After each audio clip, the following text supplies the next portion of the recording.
ఆ స్కిల్ మనకు అస్సలు కనిపించదు. మనం ఎప్పుడు పక్కవాడిని చూసి నేను కూడా అదే చేయాలనుకుంటే మనలో ఉన్న స్కిల్ వాడటం మర్చిపోతాం.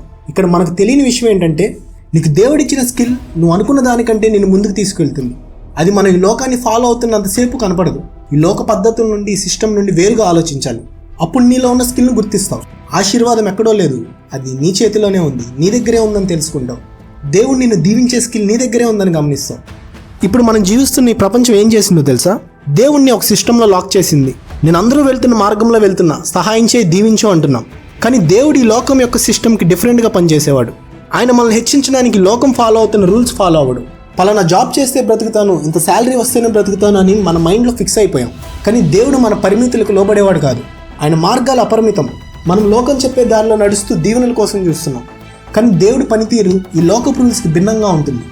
మనల్ని హెచ్చించడానికి, మనల్ని ఆశీర్వదించడానికి ఆయనకి ఈ లోకపు పద్ధతులతో పని లేదు. చదువు, ఉద్యోగం, జీతం, వీటి చుట్టూనే మన లైఫ్ ఉందని ఫిక్స్ అయిపోయాం.